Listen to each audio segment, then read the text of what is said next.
Taste the Daily.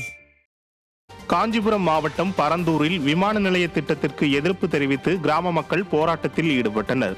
Parandur, Eganapuram, Nelvai உள்ளிட்ட 14 கிராமங்களை உள்ளடக்கிய சுமார் 5746 ஏக்கர் பரப்பளவில் விமான நிலையம் அமைக்க மத்திய மாநில அரசுகள் அறிவிப்பு வெளியிட்டன.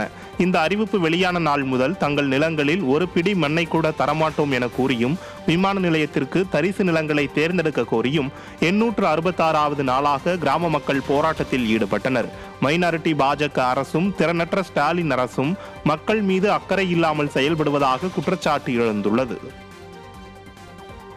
திமுக பிரமுகருக்கு ஆதரவாக காவல்துறை செயல்படுவதை கண்டித்து மதுரையில் அமைச்சர் மூர்த்தியின் வீட்டை முற்றுகையிட முயன்ற பொதுமக்களை கைது செய்து போலீசார் அராஜகத்தில் ஈடுபட்டனர். சத்திரப்பட்டி காவல் நிலையத்தில் வழக்கு சம்பந்தமாக முன்னாள் அதிமுக எம்எல்ஏ பொன்னம்பலத்தின் மகன் திருச்சிற்றம்பலம் சென்றார். அப்போது அமைச்சர் மூர்த்தியின் ஆதரவாளரான திமுக கிளை செயலாளர் வேல்முருகன் தரப்பினர் வேண்டுமென்றே வாய் தகராறில் ஈடுபட்டதுடன் பொய்யான வழக்கு பதிவு செய்து அவரை கைது செய்தனர்.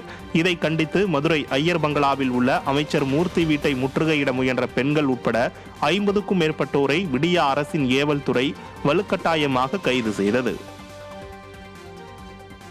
திருவண்ணாமலை மாவட்டம் அண்ணாமலையார் மலையில் மகாதீப கொப்பரை கொண்டு செல்லும் பாதைகளில் வல்லுநர் குழுவினர் ஆய்வு மேற்கொண்டு வருகின்றனர்.